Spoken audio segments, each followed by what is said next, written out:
So, hello guys, what's up? It's me again, si Mima Alicia nyo at nagbabalik ulit para sa ating panibagong video. So, ito na nga po guys. Pag-usapan natin ng bahagya, itong ginagawang modus operandi ba ng Department of Education, which is yung ghost students beneficiaries. So, alam nyo naman ata guys yung salitang ghost employee, no? Ghost patients sa DepEd, diba?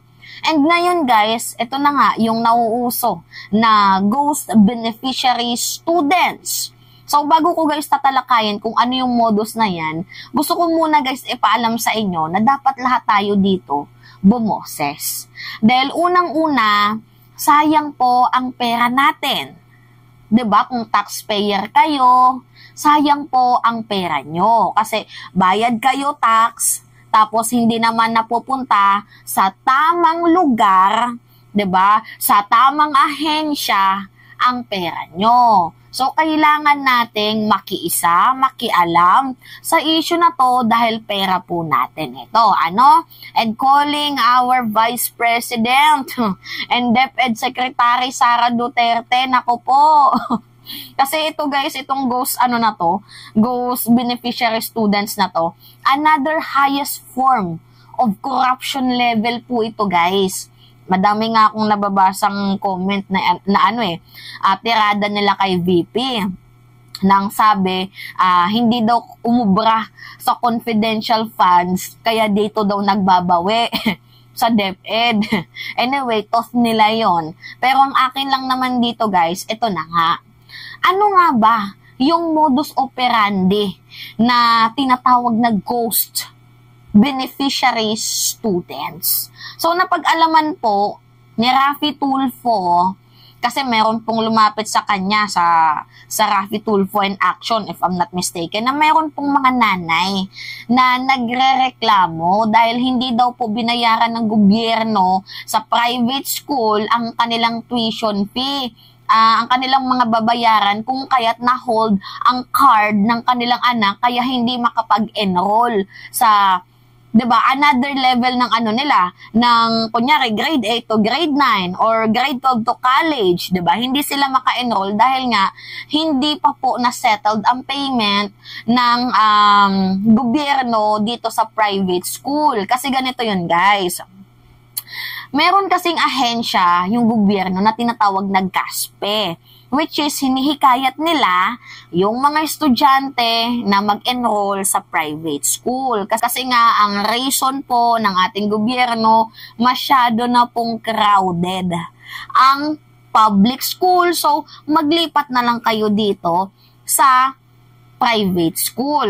Pero guys, hindi naman po magbabayad yung mga estudyante dito. Kasi nga, ikakargo ba, isa-subsidize, may subsidiya po itong ating mga estudyante na mag-enroll sila, kapalit noon yung gobyerno ang magbabayad. Kasi nga, lahat dito ay natutulungan, estudyante and school matutulungan dito. Kasi nga, masyado na nga crowded, diba, ang public school, so that hinihikayat ng gobyerno na mag-enroll itong mga estudyante dito sa private school. Ang problema kasi guys, ganito. Meron niyang mga magulang na nagreklamo sa himpilan ni Senator Raffy Tulfo na yung card daw po ng kanilang anak na hold. So bakit na hold? Eh 'di ba, gobyerno yung nagbabayad, bakit hinold? Ganito po 'yun, guys. Nakalista po yung pangalan ng kanilang mga anak. Nakalista na sila po ay naka-enroll sa private school. Ang nangyari, binayaran po ng gobyerno kuno, pero hindi naman po sila nakinabang. So, paid po ng gobyerno pero hindi po sila nakinabang. So, parang binayaran ng gobyerno tapos magbabayad ulit itong mga naka-enroll na mga estudyante na to kasi ang sabi daw nila, hindi daw po nabayaran ng gobyerno. Pero yung totoo, binayaran po guys yun ng gobyerno. Ang nangyari kasi dito guys, parang sabwatan po sa ahensya ng private school at ng DepEd. So meron pa another modus, guys. Bukod sa hindi sila na-recognize, na-recognize sila na sila po ay isang enrolled pero hindi daw binayaran ng DepEd. Ang isa pa palang reason, guys, merong mga estudyante na Potasio yung pangalan, enrolled ko, no, pero totoo wala naman. So, iba't ibang klase po yung ghost students dito sa Department of Education. Meron naman pong enrolled, totoong estudyante. Ang problema, hindi daw po binayaran ng DepEd, hindi daw po binayaran ng Department of Education, kung kaya't magbabayad daw po sila ulit. So, ano yung modus doon sa unang pagpapaliwanag natin? Sa buwatan nga. Meron din naman mga hindi naman naka-enroll doon, pero meron silang pangalan na Potasio, ganyan, si Juan, si Juana, pero hindi naman po doon nag-aaral. So, literal na ghost. Kasi nga, hindi naman po sila nag-aaral doon, pero binabayaran ng gobyerno. Ang iba naman, nakapag-enroll doon, binayaran ng gobyerno, pero ang sabi ng private school, hindi daw po sila binayaran ng gobyerno. 'Di ba? Ang daming palusot talaga ng DepEd. So, ngayon nga, guys, pinababalik po ang humigit kumulang. Paano ba? Ilang pera ang nawala? 239 million na nalikom ng private school. Pero, yung ibang parents nagbayad pa sa tuition fee kahit 'di ba, subsidiya na po ito ng gobyerno. So pinapabalik po ng gobyerno itong perang naibayad sa private school. Kasi guys, ang totoo, binayaran naman po talaga ng gobyerno. Ang problema nga lang dito, siguro may sabuatan itong private school pati yung DepEd. Nasasabihin, hindi pa nabayaran para magbayad sila ulit. Double payment ba? Ang iba naman, wala talaga doon sa list, hindi talaga estudyante, pero binabayaran ng gobyerno. 19,000 ba naman na ghost students? Tilok, no? Anyway, panoodin muna natin tong balita. Imbestigahan na ni Vice President at Education Secretary Sara Duterte ang mahigit 200 milyong pisong pondo na pinababawi mula sa ilang private schools. Ang nasabing pondo ay bayad sa ilalim ng vouchers program ng DepEd. Ang problema kasi ang libo-libong benepisyaryo hindi naman matunton. Nasa frontline ng balitang yan si Camille Samonte.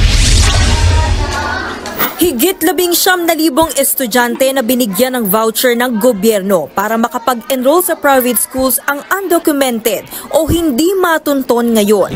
Yan ang nadiskubre sa pagdinig ng Senate Committee on Basic Education kahapon kaugnay ng Expanded Government Assistance to Students and Teachers in Private Education o IGASPE program ng DepEd. Sa ilalim ng programa, aabot sa 14,000 to 22,000 pesos na voucher ang binibigay pang-enroll sa kada benepisyaryo.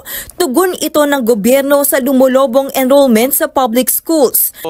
Pero tanong ni Committee Chairman Senator Win Gatchalian, paano nakalusot sa programa ang ganitong karaming undocumented students? I'm trying to find out whether there's intention to defraud government. Paliwanag naman ng Private Education Assistance Committee o PEAC, may ilang pribadong eskwelahan ang hindi nakapagsumite ng requirements para mapatunayang lehitimo ang mga voucher program beneficiaries nila o VPBS. In other words, they're billing the government, but they cannot present documents to prove the existence of those students. So those are, can I call them literally ghost students? Right now, we call them kasi undocumented VPB. Dahil sa nadiskubre, aabot sa 239 million pesos ang kailangan i-refund ng ilang pribadong eskwelahan. One school can rack up to 80 million in terms of refund. How do we, what is the, naipon or the magnitude of students? Baka there is really an intention to defraud government, meaning they put different students, the same name, or maybe some of them are non-existing.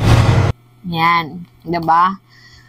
Maybe naglagay sila. Nagigets nyo guys yung modus operandi ng ghost students. Para lang din siya. PhilHealth. 'Di ba? Yung PhilHealth, merong mga patient na may mga sakit kuno. Pero wala naman talagang mga patient. Pero nagbabayad ang gobyerno para sa mga patient na yon. Ganon, nagigets nyo guys? Kunyari ako nag-enroll ako. Kasi ito yung unang scenario guys na idinulog kay Raffy Tulfo. Na yung nanay nagreklamo, kunyari ako yung anak. Nag-enroll ako sa private school kasi nga may subsidiya naman ng CASPE. Ang problema, time to pay na, naniningil ng eskwelahan. Ang nangyari, hindi daw po nagbayad ang DepEd so that magbabayad ako. So, nasaan yung sinasabing proyekto ng gobyerno, nag-CASPE, hindi ko maramdaman kasi ako pa din yung nagbayad. Kaya nga na-hold yung card ko, kaya hindi ako makapag-enroll sa another grade level. Meron naman pong iba guys na binabayaran ng Department of Education. Ang problema guys, wala naman pala estudyante. Kunyari, si Putasya, binayaran ng Department of Education dahil enrolled dito sa public school. Pero ang totoo, wala naman po talagang pangalan na nag-i-exist na ganon. So, yun po yun guys, yung modus nila.